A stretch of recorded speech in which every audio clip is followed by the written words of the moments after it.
mornings. Good mornings. You gotta dump out all the snow out of your bowl.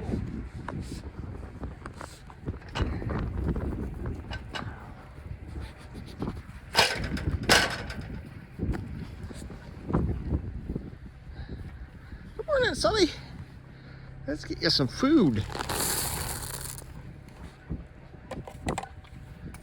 Oh boy. You picking on people again? Huh? Good boy.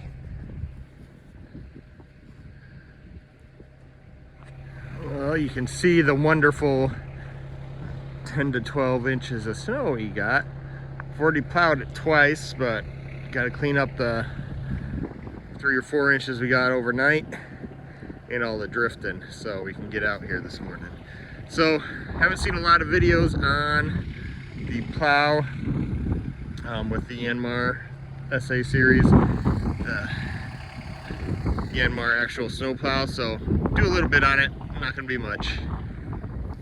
So you can see how we got this Yanmar 324 set up for plowing. Got the actual Yanmar plow, it just hooks onto the front end loader using the Yanmar quick hitch system. No big deal there, it's adjustable.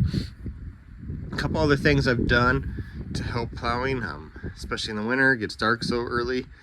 Upgraded the headlights to LEDs, just got those off of Amazon. See if I can figure out which ones I did and maybe put them in the description. A couple other things, I went ahead and added the actual Yanmar work lights, one on that side pointing backwards, one on this side pointing forwards. Tractor's not on, but there's just a switch in the back you turn them on with. For this time, this snow, it is heavy, kind of slippery. I had to put the weight on the back. Even though I got the fluid-filled tires, got the RV antifreeze in my rear tires here, they were still spinning decent now and then. So I went ahead and threw my weight box on the back just to give me a little bit more traction. Two other things to help with plowing and just general maintenance. Right here, see I got the just battery tender on there. Oh, that's frozen out. Try to do this two-handed here in a second. Got a battery tender, just keeps it charged up and ready to go all the time. And see this cord going here, I added Yanmar's block heater. Don't know if you can really see that real well. That's just a block heater. Makes it start up so much better in the cold. Don't need it, but it is handy and don't have to wait as long for everything to get moving.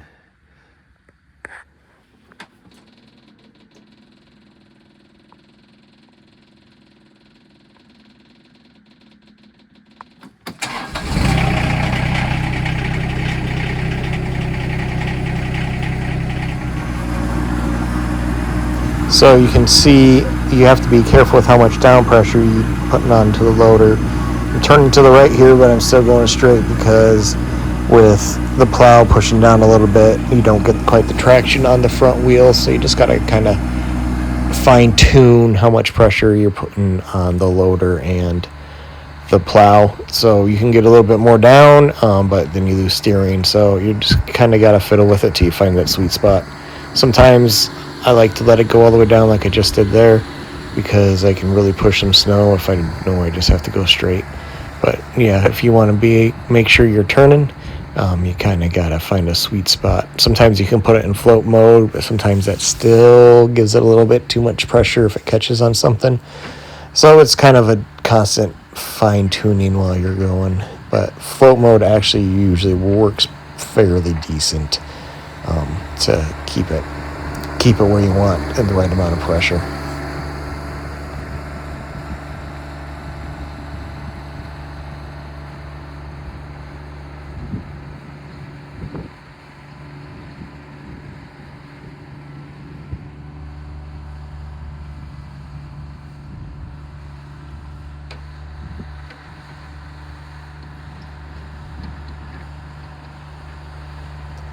you can see here, got some piles that I'm pushing. So for a small tractor, it can move quite a bit, especially with that extra weight on the back.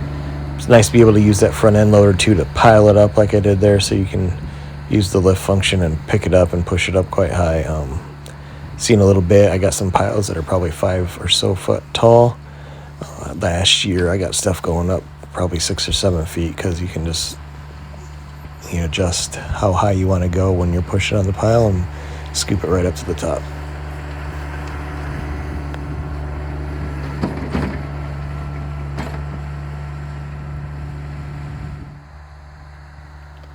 Now you can see here, you got the blade angled, so I'm going down the long part of my drive. You can angle it to the left or right. It's manual, you got to get off and pull a lever, and it moves pretty easily, but like you see here, it makes it pretty nice. It just pushes it all off to the side. It makes it so you don't have to try to push everything all the way down to the end.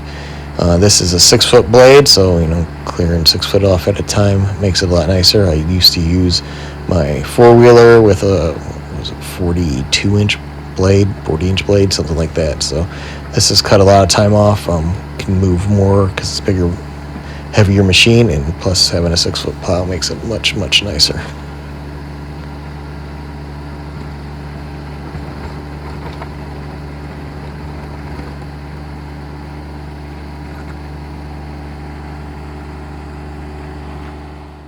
Here you can see going down, that we got done. See some grass here. Plow a little wide of the actual driveway, so that way you can see how it builds up. If we get a bunch more snows, this eventually starts filling back in, and then we're down to less than a lane and can't get the vehicles up and down. But yes, I have a gravel driveway. That's why I do not go all the way down. I got my feet on my plow set up so it leaves just this little bit, kind of packs down in the gravel. Obviously it's slipperier than clean pavement, but that's what you get when you got a gravel driveway. I'd rather have that than have to rake my entire driveway out of my grass come springtime. See, some of it's melted down a little bit. One other thing, this pile here is about 5 foot, 5.5 foot tall. So you can see when I use the plow and the loader, I can really push it up, use the loader and raise it up and push it up and pile it up. So that's an advantage of using the loader on the tractor. Can do it there too. So able to do that, make some piles. Well, you can see we got it all wrapped up here.